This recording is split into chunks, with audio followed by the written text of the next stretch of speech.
So here's my cheese curd. I'm going to fill this up. I don't want, if I press this button, there's going to be a strong stream of hot water that's going to be coming out. If it goes right onto my cheese curd, it's going to break up all those protein molecules that just bonded. I just spent like 4 or 5 hours making one, like the past 5 minutes buying. So I really don't want to mess that up. So don't let that stream go directly onto your curds. What you want to do is have the stream go into the bowl and then kind of disperse underneath. And the easiest way to do that is tip it towards the spout. You can stand to the side of it, hold your bowl like this, and just stand here and do that. I see a lot of people hold the bottom and try to do this and balance it. If you miss, it gets on you, you're going to burn yourself. If you're holding the bottom of the bowl and it's a metal bowl, you will burn yourself. It is hot. So if you're, I mean, it's kind of winter out, not really, but I don't think anyone's wearing flip-flops or sandals. But if you are, don't put your foot underneath in case it does leak. So you just want to kind of push the button and tip it.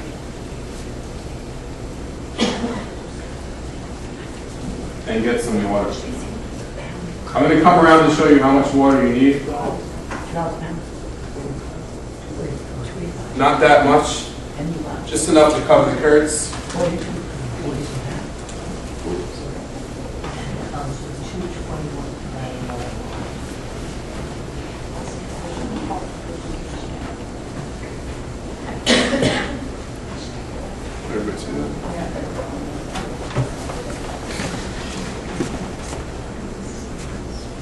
Did you see that? Just enough to cover the curds. When I salt water, I use fine sea salt. When I am cooking, like sauteing vegetables or cooking meat or just salting anything, I usually use kosher salt because I can feel how much I'm putting on. If I'm finishing something with doing something with a finishing salt, I'll use a coarse sea salt. So I never used iodized salt. If you're making cheese, especially if you're making cheese curd, never use iodized salt, that table salt. It will react with the rennet and it will never form curd. So don't use iodized salt. Okay, so a couple of things with this water. It's really hot, it's 175 degrees. These gloves aren't really for sanitary purposes, they're more for protection. 175 degrees, to give you a little idea of how hot that is. A hot tub is about 102 to 104 degrees. It takes some time to get into a hot tub. This is 175 degrees. And we're going to be putting our hands into this. So these vinyl gloves act as a really nice protective layer for your hands. If for any reason you go to pick up your cheese curd and you feel yourself biting your lower lip, elbowing your neighbor, doing Lamaze breathing, anything like that, raise your hand, I'll give you another pair of gloves. I'm not in the business to torture people, I don't want to torture anybody. Just take another pair of gloves and you'll be more than comfortable. So what they do traditionally is they submerge their hands in ice water until they can't feel them anymore, and then they pick up the cheese and they stretch the cheese. So we're not going to do that today, we just have some gloves on. So this water right now is cooling off pretty rapidly. The air temperature is about 72 degrees. The curd is cold when I put it in here. It's about 50 degrees. The water is 175 degrees. So in the fusion of heat, the water is cooling off, the curd is warming up.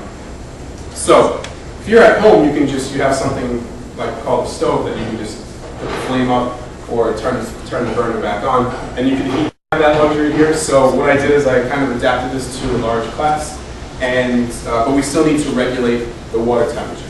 How we're going to do this? The water is 175 degrees. If it drops below 150 degrees, it's really not doing anything anymore. It's no longer cooking the curds. So once it drops below that temperature, we need to dump this water out. There's a sink through that door. What you're going to do is just use your hand as a screen, and you're just going to dump it out really quick. There are 25 people here that need to use that sink through one door, so there will be a line building up. So just do it as quickly as possible. You don't have to get all the water out. Just hold your hand there and just kind of dump it out real quick. So just to keep the line moving. Now, once you dump it out, you're going to come back online, and you're going to get more water. And that's how we're going to regulate the temperature in the class. Does everybody understand that? Okay, now, when you're home, you don't have to dump the water out. You can, it's actually a lot easier at home. This is going to take about 5 to 7 minutes, maybe about 8 minutes doing it this way in this class, because of the water level goes down. Now, if you're at home and you have a stove, You can use your pot. Fill it up with a gallon of water, heat it to 175 degrees, heavily salted. That gallon of water is a much greater volume than what's in here. So the ratio of cold curd to hot water is much less in here, so it's going to take a lot longer for the water to cool off. When this one, there's so much less water, it's going to cool off pretty rapidly. So, after it's 175 degrees, it's salted, you throw your cheese curd in here. The water's not really going to drop down too low because of the large volume of water. If it does, you can always just turn your flame back on, no problem, and regulate that temperature. It'll only take about 2 minutes. After 2 minutes, you take your slotted spoon, you scoop out all the curds, you put it into your hand, and we'll do the stretching process, which you're going to see in a minute. And that's it, it's done. And you have cheese. So, any questions on what you're going to do at home?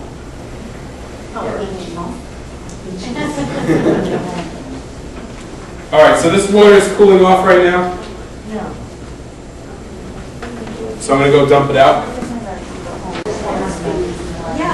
We're going to come back online, get some water.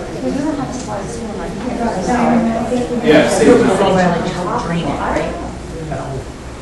now, all the information that I went over today, it's kind of funny because it's probably the most commonly asked question I get in these classes. They come up to me and they say, "Is this enough water?"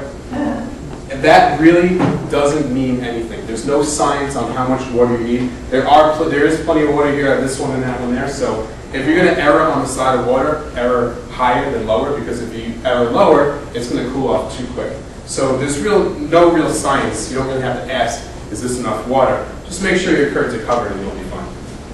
Okay, so the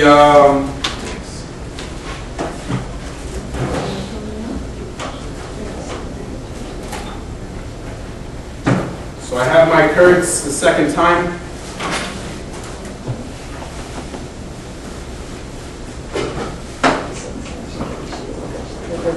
So I'm going to show you a couple of different things that you can do with your cheese, but first I'm going to stretch it to show you how to do it. So I'm reaching my hands into this right now. It's 175 degrees. It is very hot. I don't have a dishwasher at home. I do all my dishes by hand, so I'm kind of used to it. And plus I deal with fire and hot things every day, so it really is not that big of a deal. But for someone who's a little more sensitive, it might actually be a little painful. So raise your hand, we'll get you another pair of gloves.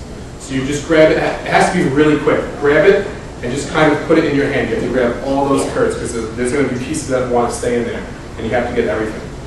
If I just hold it by this little piece and stretch it, that big thing on the bottom is not stretching. So what I need to do is grab half of it, hold it from the top, not squeeze it, just let it ooze through my fingers, and just let it stretch. When it gets to about that long, I'm going to fold it in half and fold it in half again. Don't accordion fold it, just fold it in half and in half again, complete folds. Turn it 90 degrees, hold it from this side, take about half of it in your hand, and you can see it slowly oozing through my fingers. And that's going to allow all the curds to stretch, because I want everything to stretch. My goal right now is to not see any individual curds like I see right here. So I'm going to fold it again, turn it 90 degrees, and stretch it. You see it slowing down every time I do that? You see air temperature just solidifying the fat molecules. And cooling down. If it stops stretching, just fold it in half, put it back in the water, and just let it sit for another 30 seconds. Okay, so that's it. It's done. That's cheese.